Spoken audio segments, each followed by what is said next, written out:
நம்முடைய தொழுகையில் நாம் ஒருபோதும் செய்யக்கூடாத சில விஷயங்களை இந்த வீடியோவிலே நாம் பார்க்க இருக்கின்றோம். அல்லாஹ்வினுடைய தூதர் நபிகள் நாயகம் ஸல்லல்லாஹு அலைஹி வஸல்லம் அவர்கள் கூறியதாக அன்னை ஆயிஷா ரலியல்லாஹு அன்ஹா அவர்கள் அறிவிக்கின்றார்கள்.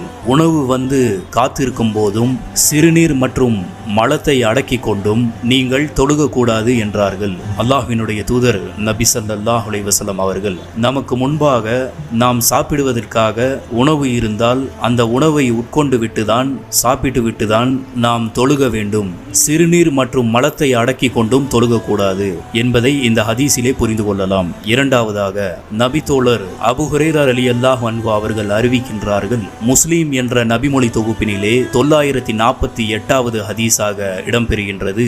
ஒருவர் தம் இடுப்பில் கை வைத்தவாறு தொழுகுவதற்கு அல்லாஹ்வினுடைய தூதர் நபி ஸல்லல்லாஹு அலைஹி வஸல்லம் அவர்கள் தடை விதித்தார்கள். மூன்றாவதாக முஸ்லிமிலே 986வது ஹதீஸாக இடம்பெறுகின்றது. அல்லாஹ்வின் தூதர் நபி ஸல்லல்லாஹு அலைஹி வஸல்லம் அவர்கள் சொன்னார்கள், உங்களில் ஒருவர் தொழும்போது அவர் தம் இறைவனிடம் ரகசியமாக உரையாடுகின்றார். எனவே அவர் தமக்கு முன்னாலோ அல்லது கிப்லா திசையிலோ வலப்பக்கமோ உமிழ வேண்டாம். தொழுகையிலே சஜிதா செய்யக்கூடிய இடத்திலே சிறு கற்கள் இருந்தால் அதை எப்படி நாங்கள் அப்புறப்படுத்துவது என்று நபிகள் நாயகம் ஸல்லல்லாஹு அலைஹி வஸல்லம் அவர்களிடத்திலே கேட்டபோது அல்லாஹ்வினுடைய தூதர் சொன்னார்கள், அவ்வாறு செய்துதான் ஆக வேண்டும் என்று இருந்தால் ஒரே ஒரு தடவை மட்டும்தான் செய்ய வேண்டும் என்று சொன்னார்கள். ஆக ஒரு முறை மட்டும் செய்வதற்கு அல்லாஹ்வின் தூதர் நபி ஸல்லல்லாஹு அலைஹி வஸல்லம் அவர்கள் அனுமதி அளித்திருக்கின்றார்கள். ஒவ்வொரு சஜிதாவிலும் கற்களை நகர்த்துவது அல்லது வேறொரு பொருளை நகர்த்துவதுமாக இருப்பது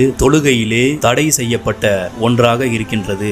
மேலும் முஸ்லிம் என்ற நபிமொழி தொகுப்பிலே 845வது ஹதீஸாக இடம்பெறுகின்றது. இப்னு அப்பாஸ் ரலியல்லாஹு அன்ஹு அவர்கள் அறிவிக்கின்றார்கள், அல்லாஹ்வினுடைய தூதர் நபி ஸல்லல்லாஹு அலைஹி வஸல்லம் அவர்கள் கூறினார்கள், நான் 7 உறுப்புக்கள் தரையில் படுமாறு சஜிதா செய்யும்படியும் எனது ஆடையோ முடியோ தரையில் படாதவாறு நான் பிடித்து கொள்ள கூடாது எனவும் கட்டளையிடப்பட்டுள்ளேன் என்று அல்லாஹ்வின் தூதர் ரசூல் ஸல்லல்லாஹு அலைஹி வஸல்லம் அவர்கள் சொன்னார்கள். ஆகவே நம்முடைய உறுப்பு 7 உறுப்புக்கள் சஜிதாவிலே தரையில் பட வேண்டும்.